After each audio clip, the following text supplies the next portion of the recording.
Itu tadi kita sudah membahas seperti apa dampak jika diberlakukan PPN 12% untuk barang-barang mewah begitu. Di sisi lain kita tahu pemerintah juga sudah menyampaikan kenaikan UMP di 2025 ini 6,5%. Lalu apabila ternyata ini diberlakukan di waktu yang sama dengan kenaikan PPN 12% tersebut, Anda lihat seperti apa dampaknya untuk industri retail? Ya, sebenarnya timingnya kurang tepat ya, dalam arti UMP naik ini kan sebenarnya ditujukan untuk menjaga daya beli. Tapi kita tahu bahwa di Indonesia ini sektor informalnya itu cukup besar. Dan ke depan porsi informal sektor ini akan semakin membesar juga. Artinya apa? UMP ini hanya dinikmati oleh pekerja di sektor formal. Tidak bisa menjangkau sektor informal yang porsinya akan membesar dari waktu ke waktu.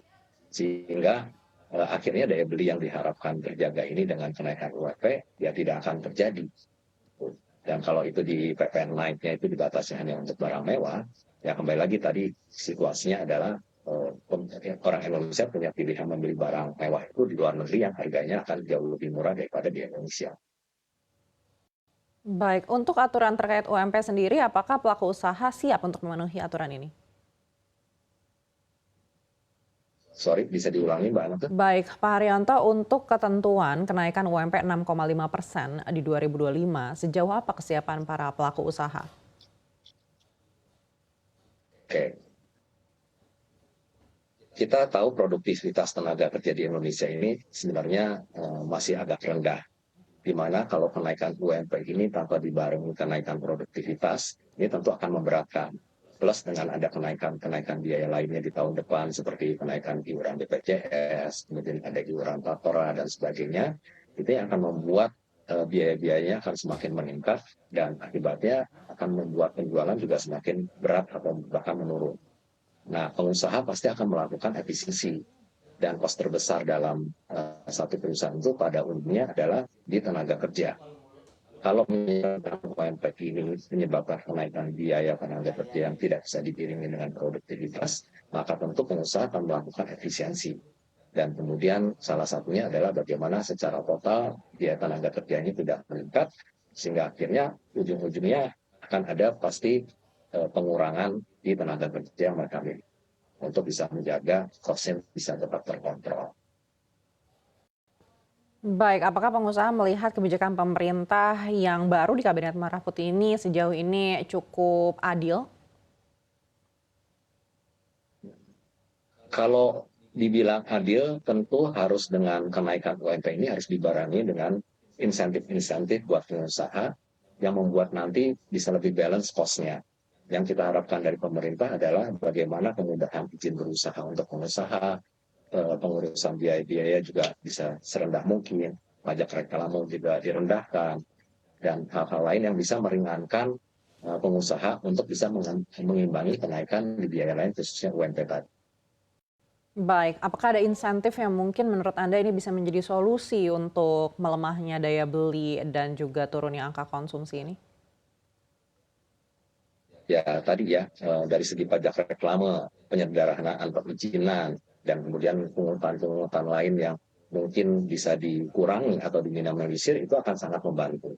Kedua adalah kepastian berusaha juga penting sekali, di mana peraturan yang ada harus cukup konsisten dan tidak cepat berubah. Contoh adalah yang menjadi ini adalah kebijakan impor yang berubah-ubah dari waktu ke waktu menyebabkan sebenarnya secara pernah dalam satu periode itu terjadi kemacetan impor, di mana kita banyak sekali tidak bisa impor dan menyebabkan kelangkaan barang yang menyebabkan juga akhirnya juga inflasi dan membuat daya beli masyarakat melemah karena harganya semua jadi semakin mahal.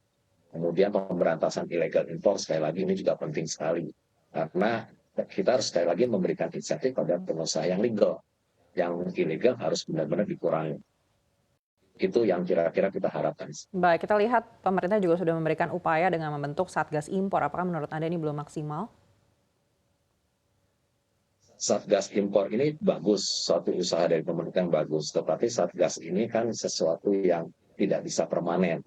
Yang lebih permanen adalah bagaimana secara kontrol regulasi pelaksanaan di lapangan yang bisa lebih sustainable lah dari waktu ke waktu. Tidak hanya mengandalkan Satgas ini.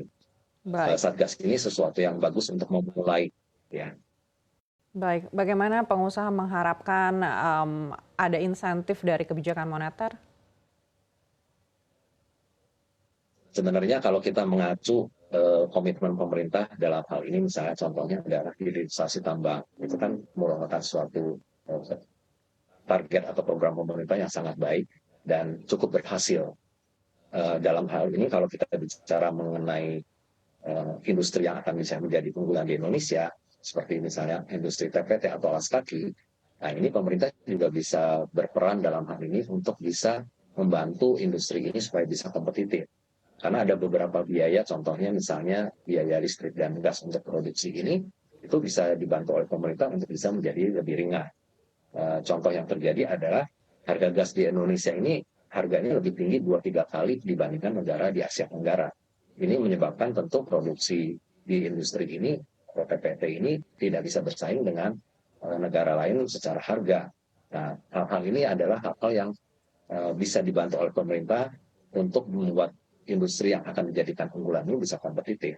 Kalau tanpa turun tangan dari pemerintah atau tanpa turun tangan dari pemerintah seperti yang bisa tambang tersebut, ini tidak akan terjadi. Baik.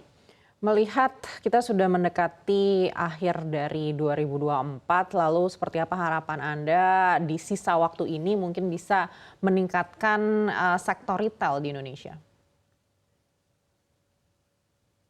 Ya, tentunya harus memberikan situasi yang mendukung atau secara psikologi mendukung orang untuk mau spending, ya.